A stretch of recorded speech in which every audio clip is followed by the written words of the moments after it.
Continuamos agora com este painel de professores que começou em Bauru, acabou na USP, e no qual a gente vai discutir claramente o próximo step, ou seja, como que o 5G vai trabalhar a questão audiovisual e as linguagens na televisão brasileira. Começamos por onde vocês acreditarem. Quem quer começar? É uma questão complexa mesmo, Fernando, porque a gente está vendo exatamente a configuração de um novo meio, né? E aí, como o meio é mensagem, eu também vou nessa linha do McLuhan, eu acho que isso realmente é o que importa, é o que determina o conteúdo, né? E a formatação desse conteúdo, o empacotamento desse conteúdo.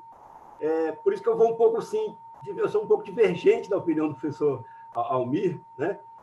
Nessa questão da linguagem televisiva, né, nesses dispositivos. Eu acho que é uma linguagem de audiovisual mesmo, mas não televisiva. Porque a linguagem televisiva é estruturada dentro de um meio que não é o aparelho, né, não é a tela.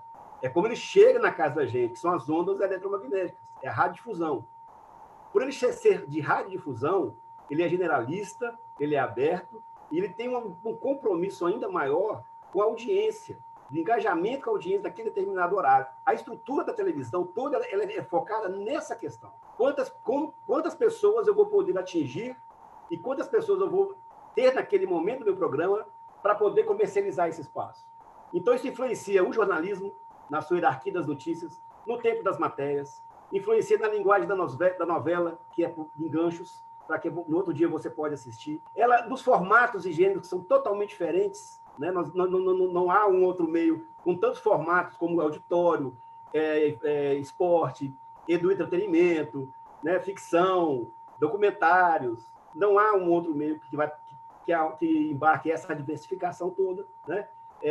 Então, assim, eu acho que a linguagem ela é estruturada realmente por essa questão que você está colocando. Mas o que vai acontecer agora dessa junção da internet e com a televisão, com essa linguagem televisiva da internet, é um outro meio, né? O McLuhan fala isso no livro dele. Ele falou assim, se um dia a televisão chegasse na qualidade de imagem do cinema, nós teríamos uma outra coisa, um outro dispositivo, não mais uma televisão. E aconteceu. Ele falou isso em 1969, né? Chegou esse momento que nós temos a mesma resolução do cinema nas televisões de 8K, por exemplo. Então, nós temos uma outra coisa. O que a gente não consegue se libertar é que, para a gente poder lidar com essa nova coisa, a gente copia a coisa antiga, que a gente sabe. Vocês vão lembrar muito bem, quando começou a internet, o vídeo da internet, surgiu uma série de TVs online, web jornal, televisão, que hoje em dia já não tem mais esse nome, mas o que era? Era a adaptação daquele conteúdo para o meio novo, de uma forma equivocada, de uma forma que não aproveitava esse novo meio. Então, assim, a internet tem 15 anos na vida da gente, vamos dizer, o audiovisual, quando 70 anos de televisão. Quem a gente vai copiar? Né? A gente copia a televisão. Mas então, acho que a gente vai, exatamente com o 5G, eu acredito muito que nós vamos ter uma nova, como o Fernando disse, que é uma quebra de paradigma. Aí, realmente, nós vamos ter uma condição desses dois meios se concretizarem, se formatarem de maneira isoladas, sem um estar assim, sendo tão influenciado ou copiado pelo outro. Porque, por exemplo, eu até queria fazer um desafio para o Carlos. Se o dia que resolveu o problema da internet lá em Tocantins e da energia, ele fazer o acompanhamento, se o Netflix chegar lá, quem ele vai influenciar primeiro, a televisão ou a feira de DVDs? Porque, para mim, é isso. O Netflix é uma locadora virtual. Ela não é televisão. Ele não usa linguagem televisiva. O que eu faço hoje com o Netflix, eu fazia na locadora de vídeos dos anos 80, dos anos 90. Eu tinha assinatura de 4 ou 5 locadoras, que eu chegava numa locadora, o filme não estava lá, eu ia na outra. É a mesma coisa que a gente faz hoje, né? Eu estou na Amazon, se o filme não está lá, eu vou na Netflix. Estou doido para a Disney chegar logo, para poder assinar, para poder ter o canal da Disney. Mas isso aqui na minha região, que eu tenho essa disponibilidade, que eu tenho condições técnicas e recursos financeiros. A situação que o Carlos colocou não é só no Amazonas, é em grande parte do país, né? Nós, tirando o centro, sul, sudeste, grande parte do país tem essa problemática que o Carlos colocou. Então, eu acho que nós estamos num momento de transição. Ele é muito natural que se confundam, se mesclem esses dois meios, mas cada vez mais, quando a gente se for popularizando e massificando, eles vão se distanciar. E a televisão vai ser televisão. A televisão não é só a linguagem do audiovisual da produção, é toda a questão semiótica, o professor Almir colocou muito bem, todos os signos que estão em volta daquele espaço, e você chegar em casa, sentar na poltrona, pegar o controle remoto, zapear, isso faz parte da linguagem. Eu, como produtor de conteúdo, eu tenho que pensar nesse comportamento, eu tenho que pensar em toda a estrutura que está por trás desse consumo, dessa linguagem de televisão, em qualquer tela, mas de linguagem de televisão. Aí nós vamos aprender a fazer outra coisa, né? Nós vamos aprender a fazer um Globoplay que seja diferente do conteúdo de televisão. Nós vamos aprender a fazer um Netflix diferente da estrutura linguística da televisão. Eu acho que a gente não aprendeu isso ainda, na verdade. E essas experiências que o professor Almir está trazendo são fantásticas e fenomenais, porque elas é que vão abrir espaço para que a gente concretizar essa nova linguagem. Eu não acho que a gente tem que ficar de não experimentar e de não entrar nessa seara da experimentação do audiovisual. Muito pelo contrário, eu sou totalmente favorável. E o trabalho que a ECA vem fazendo isso, o trabalho do grupo do Obter, que a gente participa junto e discute, é fantástico, porque ele abre a possibilidade para uma outra coisa que não vai ser televisão. Eu sempre faço analogia com o futebol. Futebol de campo é uma coisa, futebol de salão é outra coisa, mas os dois são futebol. Mas não dá para você misturar os dois jogos assim, vamos jogar futebol de campo e salão no mesmo tempo? Não dá. Se você fizer isso, você vai criar um outro jogo, uma nova regra, um novo propósito, e a gente vai ter que se adequar a essa nova regra. Eu acho que está acontecendo isso, uma transição, e que essa experimentação que o professor Almir traz para a gente é uma coisa fantástica, que vai concretizar, muito em breve, aquilo que realmente é audiovisual, para determinados meios, né, que a gente vai ter, porque são muitos. Na minha adolescência, audiovisual era de consumir em duas plataformas, era cinema ou televisão. Hoje, é muito mais. Carlos, como será em Parintins? Teremos ainda DVD? Olha, eu acredito que por um bom tempo ainda, um bom tempo. Como eu disse, além da compra, da venda, do escambo, que é muito comum, vamos trocar aquela coisa toda, é bastante comum. Agora, o que eu tenho percebido aqui, tanto na universidade como na comunidade de uma maneira geral, até pela novidade da conexão, do conteúdo que eles estão recebendo, que eles estão tendo acesso, isso tem evoluído dia a dia. A internet tem aqui, ela chega, muito fragilizada, mas chega. Só que é muito cara, né? Para os colegas terem uma ideia, para você assinar 5 mega aqui, é entre 300 e 350 reais para você ter acesso a 5 mega, quando funciona. O que isso quer dizer? A gente tem uma população aqui que, no município, que acaba refletindo um pouco do interior do Amazonas, um índice muito grande de fragilidade social, de desemprego, a renda é muito baixa. Parintins, para os colegas terem uma ideia, apenas menos de 7% da população tem ocupação formal, tem emprego, tem algum registro. Os demais, né, vivem na situação da informalidade, com uma condição social muito frágil. Isso faz com que não se tenha acesso à internet. Eles, obviamente, eles optam em se alimentar um pouco melhor e buscar outras opções. A internet não é o principal deles nesse momento. Bom, em relação à pergunta do professor Fernando, o que acontece? Como existe a internet comunitária, que ela é muito comum. Uma pessoa que acessa a internet em casa, os meus alunos, eles fazem atividades com o celular da mãe, da tia, todo mundo se junta em torno de um celular, de um tablet ou de um desktop para aprenderem, estudarem. Várias pessoas, eles se juntam para fazerem isso, em função do que eu já falei para os colegas. Mas aí o que eu tenho percebido? Como a gente trabalha na universidade a disciplina de telejornalismo, buscando linguagem de televisão, do jornalismo, do fluxo de produção para a TV, e eles já têm uma certa possibilidade de acesso à internet, a essa linguagem de internet, de Facebook, né? Alguns com acesso a YouTube, essa coisa toda. O que eu tenho percebido é que eles acabam, professor, mas são coisas diferentes, são linguagens diferentes. Eu falei, são realidades diferentes, são linguagens diferentes. Aí eu explico para eles, a televisão é radiodifusão, o processo é assim, é uma coisa que é um desenho diferente. A internet ela acaba sendo mais personalizada, acaba sendo mais direcionada. Então a gente precisa entender isso. Não vá produzir um conteúdo na internet achando que você vai abarcar todo mundo.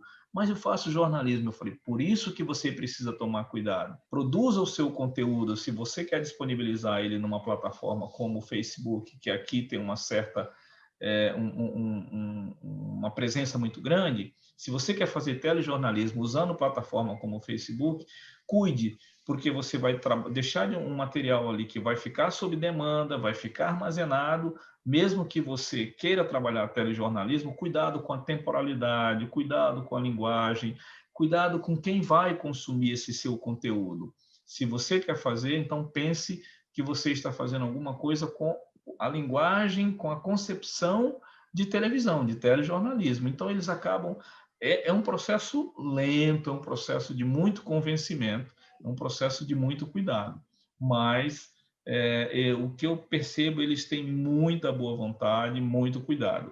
Mas tudo muito novo para eles, esse acesso, a questão de linguagem, mas eles têm muita boa vontade em relação a isso. Eles pesquisam muito sobre como que a TV poderia ser um pouco mais disseminada nas comunidades, que infelizmente não são, e eu disse para os colegas, lá na aldeia Sateré-Maué, nos Mundurucus, nos Ticunas, eles acessam a Sky, acessam a Vivo, acessam essa coisa. Mas os filhos dos indígenas, quando vêm para a cidade e vão produzir conteúdo audiovisual aqui, professor, mas é completamente diferente, é tudo diferente. Eu não entendo por que lá eles fazem de um jeito e aqui... Então, é um processo de aprendizado diário. Perfeito. E pensando nisso, Fernando, pensando no CES, na feira de consumo, lhe faço a pergunta que fiz para todos, e ainda lhe agrego uma questão, que me parece que a televisão sempre foi, primeiro estava na televisão broadcast, certo? E depois eu tinha tecnologia em casa. Há muito tempo, pode ser 10 anos, e o sujeito tem uma televisão 4K, agora tem uma televisão 8K, mas não consegue produzir. Eu pergunto para meus alunos na sala de aula, no estúdio, quem tem câmera com 4K de celular, e a maior parte tem. Agora, nunca utilizou. Então, essa experimentação, esse meio mensagem, a tecnologia ela está à frente do broadcast, ou são caminhos que se vão juntar em algum momento, como diz o Francisco, e vão criar linguagens diferentes? Eu acredito que eles vão se juntar em um determinado momento. Ou seja, eu não tenho dúvidas disso. O que eu vejo é assim, a internet ela veio para, na minha visão, democratizar esse conteúdo. Ou seja, a gente hoje não está mais refém de um conteúdo, a gente queira ou não assistir. Ou seja, a internet e toda essa linguagem que o professor Almir mencionou bem, ela pode ser direcionada a grupos, a nichos, a comunidades, desde que a conectividade esteja disponível. Claro, a conectividade não necessariamente é o 5G apenas. O 5G ele vem para contribuir, mas o 5G vai levar muito tempo ainda para que a gente possa implementá-lo de forma distribuída. Claro, ele vai chegar nos grandes centros, posso garantir que ele não estará tão breve em Paritins, talvez sim mais breve do que o 4G, porque eu acredito que a própria Anatel, ou seja, num aprendizado contínuo, tem uma maneira diferente agora de tentar democratizar esse acesso, ou seja, abrindo a porta para que provedores regionais, para que empresas regionais possam implementar o 5G e a gente não ficar na mão dos grandes grupos que são as operadoras de telecomunicações, ou seja, então tem ali a possibilidade de você levar de uma forma mais rápida aquela tecnologia e aquela possibilidade a rincões do Brasil que não teriam acesso, talvez, de uma forma tão rápida, como aconteceu com o 3G, como aconteceu com o 4G. Então, a gente vê uma experimentação diferente também, até do ponto de vista regulatório, com o objetivo de levar essa nova tecnologia, que certamente vem com a quebrança, com a quebra de um paradigma muito grande, que vai permitir, na minha visão, num primeiro momento, talvez não a distribuição em si, mas você poder formatar, você poder gerar um conteúdo de uma maneira diferente. Eu acho que o 5G ele vem primeiro para este tipo de necessidade, ele vai facilitar muito essa possibilidade. A gente viu esse experimento que teve no Carnaval em São Paulo, foi fantástico, eu também tinha acompanhado isso. Mas, ou seja, a gente, com o 5G, ele poderia ser gerado de uma maneira muito mais simples, está disponível mais simples, e o 360 graus, posso garantir que ele estaria ali disponível. Talvez não para a distribuição em si, ou seja, a distribuição talvez ela dependesse ali de uma rede de fibra ótica, assim por diante, mas a complementaridade dessas tecnologias, na minha visão, elas serão necessárias. E o 5G, na minha visão, vem, num primeiro momento, para possibilitar toda essa experimentação de ser criada, para que então a gente chegue no melhor caminho de como fazer aquela distribuição. Então, sem dúvida, a tecnologia ela vai trazer muita coisa interessante e nova nos próximos anos. Falamos com o Francisco, falou o Carlos, falou o Fernando, e aí, para o professor Almir, você que está na frente, você está discutindo 360, que trabalha com inteligência artificial, qual é o desafio de vocês? Qual é a linguagem? Porque os mundos são totalmente diferentes, sim, mas todos coabitam, então são convergentes. Qual seria o desafio para vocês? Eu acho que o desafio é a gente ter uma coisa em comum. Mesmo eu e o Francisco, que divergimos um pouco em relação à questão da linguagem, tem uma coisa comum. A gente volta à televisão no seu início. E aí a questão do ao vivo é a característica principal dessa televisão. Então, a gente concorda nisso, né? Mas eu acho que, no momento hoje, o que está acontecendo é essa convergência, porque realmente não existe, não vai mais haver você dizer que um conteúdo ele é broadcast ou broadband, não precisa mais disso. A gente não tem mais essa necessidade. A gente tem necessidade de ver o conteúdo e olhar para o conteúdo como a gente olha para a linguagem. É olhar para a linguagem televisiva, para a linguagem audiovisual, olhar para essa semiosfera e produzir com ela.